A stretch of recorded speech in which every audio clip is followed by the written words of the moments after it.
Hey everybody, Dave Neal here. Today, Tasha and myself discuss our favorite and least favorite holiday movies on Netflix in 2019. Let me know what you think. Do you agree? Do you disagree? Leave a comment below. And also, don't forget to subscribe. Enjoy. We've got our snowman on the table, and we're ready to share with all of you our favorite Christmas movies we've seen on Netflix this 2019 season. The best, the worst, which ones will get you laid? A spoiler alert, none of them got me laid. I don't know, there's something about a PG movie that doesn't get the blood flowing, but it's a good... We saw some good stuff. I'm going to start off right away with my favorite. Here's the deal with Netflix movies. So Netflix doesn't tell you what's successful, but you can see... Yeah, they don't have like a thumbs up and like a they got rid of it, right? They got rid of their rating, and it used to be they'd get a new movie for a year, they'd license out movies, and now they're just making them, right? So they're just making, and I think their business model is let's make some cheap content, and we'll be able to just peddle it off to our listener or our subscribers. Well, I think there's a huge demand for Christmas movies that they seriously underestimated in the past, and so the past couple years they've done a really good job of planning, buying, making Christmas movies and dropping them in November and December. And you know what they're doing is this Marvel movie multiverse, like with the Christmas Prince. 3 years in a row they come out with a stupid Christmas Prince movie, and they're even connected more than that.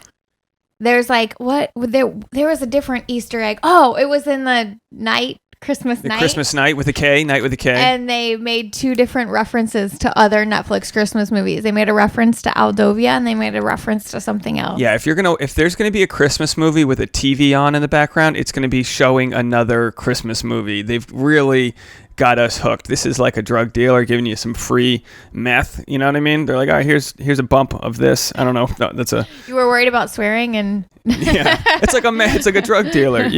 Tis the season. Santa was the ultimate drug dealer, right? He's just drugging everyone up on dopamine and making kids assholes. Right? The only way you can bribe a kid to be happy all year long is that you're going to tell Santa Claus if he's not. That's a shitty way to raise a kid, I think. Oh, if you're not happy, everything's contingent on something. My mom used to say, I think she would say she was going to call Santa, but her number one threat was, I'm going to call the orphanage and take you back. Yeah, that's psychologically damaging, Tasha. You got to see a therapist for that. That's really, really messed up. And she would pick up the phone and dial. How old were you? Tell me you were not under the age of 8.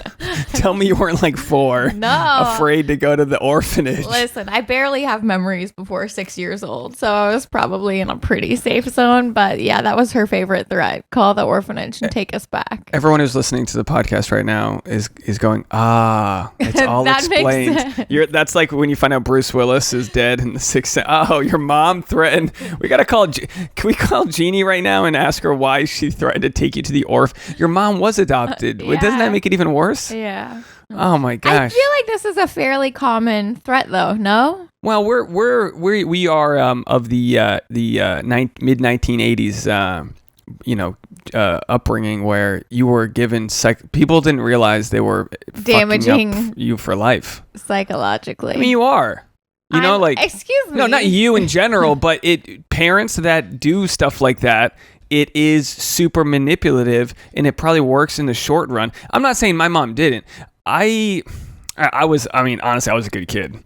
I didn't have to deal with any beating. I was a really good kid. Yeah, look at you now. You're afraid to go to the orphanage every time.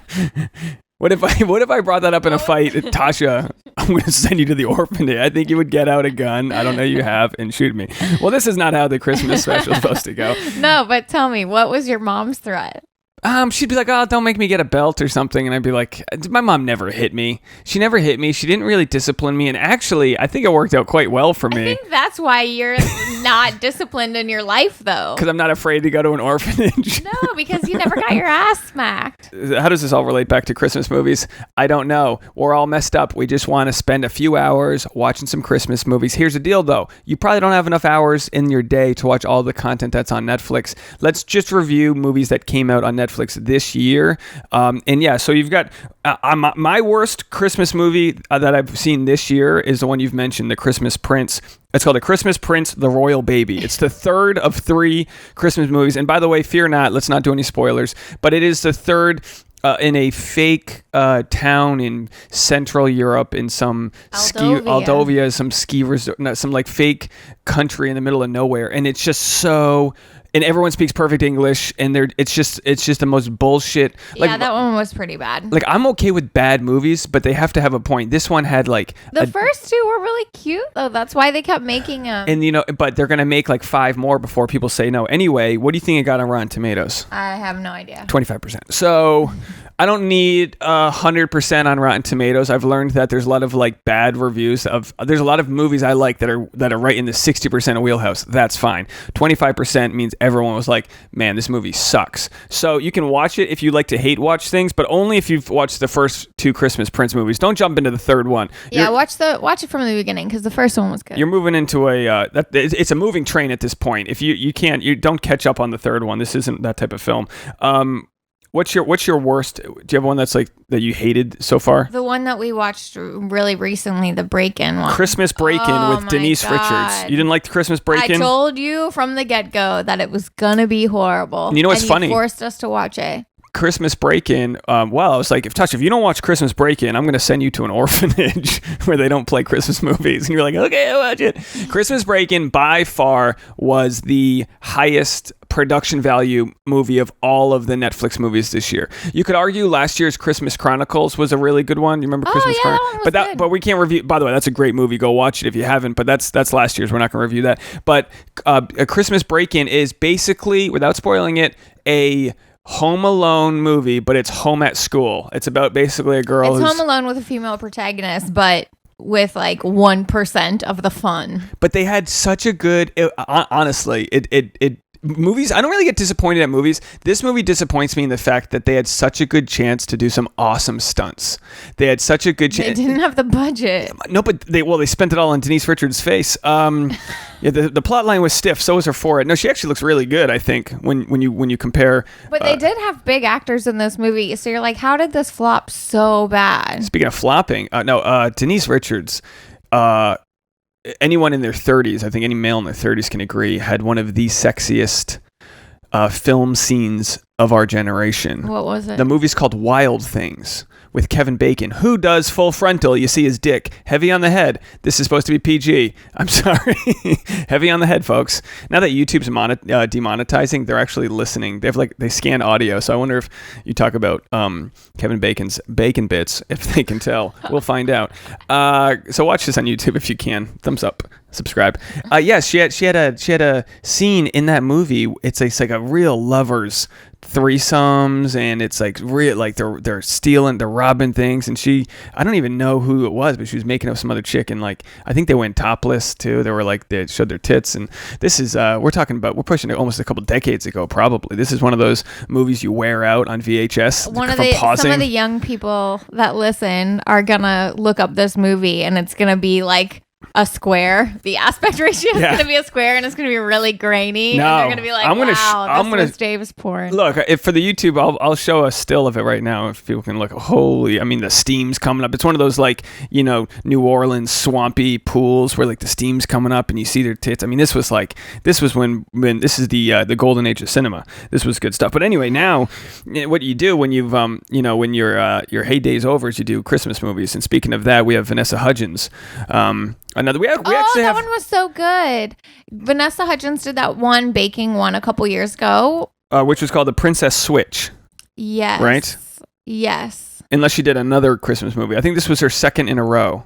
It was Princess Switch, and then the one this year is Christmas Night. The Night Before Christmas. No. Yeah, that's what it's called. The Night Before Christmas. No, it's called Christmas Night. Want me to look it up? Yeah. Are you sure? Yes. I literally Knight.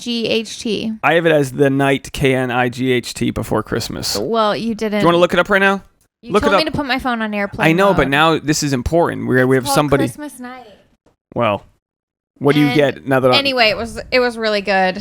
Search Vanessa Hudgens Christmas movie 2019 because if you search Christmas Night, you're going to find Christmas Night. Search Vanessa Hudgens Christmas 2019, which by the way, the movie about night the Night of Christmas has 71. Oh, what's that, I'm Tasha? wrong. Hold on, let me turn your mic on. I'm wrong. The Night Before Christmas. Why are you arguing with me? I wrote it down, and you're going by memory. Send her to the orphanage. The Night Before Christmas, starring Vanessa Hudgens, might be my. If you're gonna make a Christmas movie every year, Vanessa Hudgens might. I was never a big fan.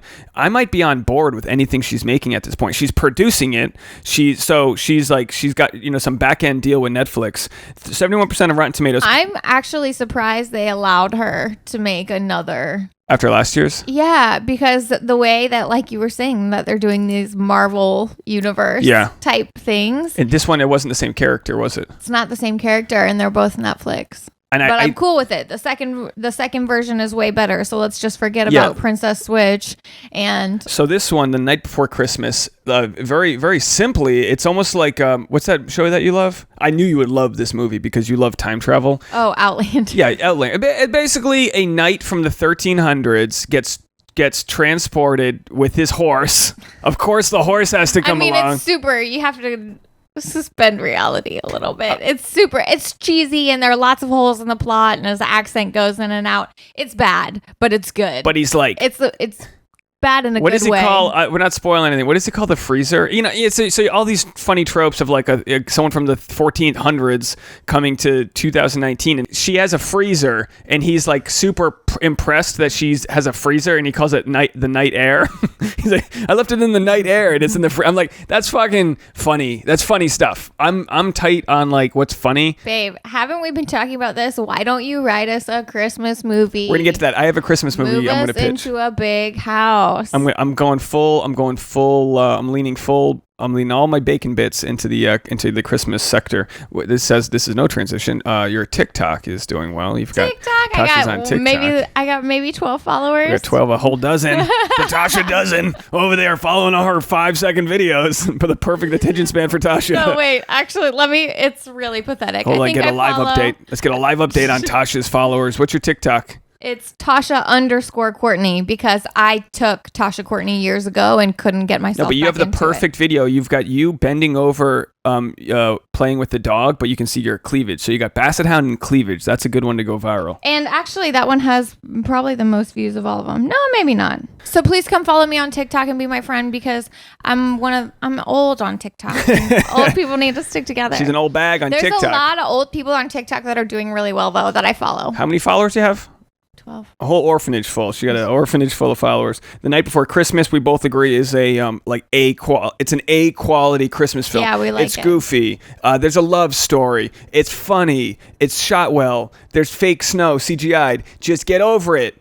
You know what I mean? With it's today's funny. world, we can like we get it. better CGI'd snow? They should have snow options like slushy snow, like fluffy. It's all the same fucking snow. In that Christmas break-in one, they had like one brand of fake snow on the ground, and then they had like a snow drift with like a foam, like a different brand of fake snow that they crashed their car into. It just looked like a teen foam party let out. It was like, that's not snow. Somebody just, used too much suds in the dishwasher. My favorite. I did not think I was going to like this.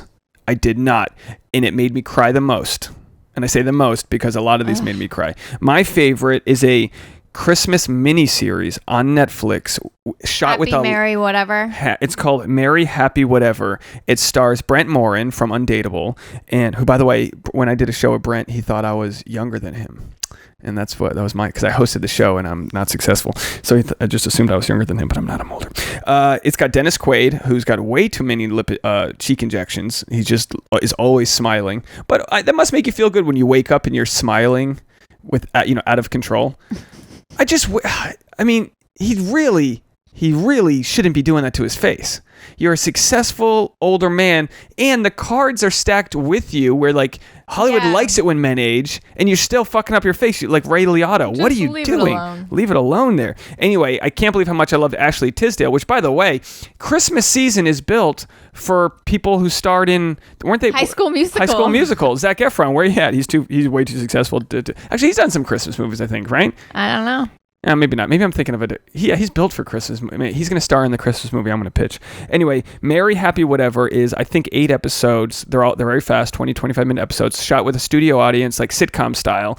And I thought it was great. I hate this type of TV where you gotta like hold for the audience applauding. It's very strange. The jokes are horrible, but it was a really great story. There's a coming out story. There's a strict dad story. There's a guy who's trying to get accepted to the family. There's several love stories. I mean, I really liked it, Tasha. I think. Did you not cry at the ending? No, I didn't cry at the ending, and I was very surprised. You have no soul. This is a mandatory. I was weeping at the thought of how it would end. I'm crying thinking about it.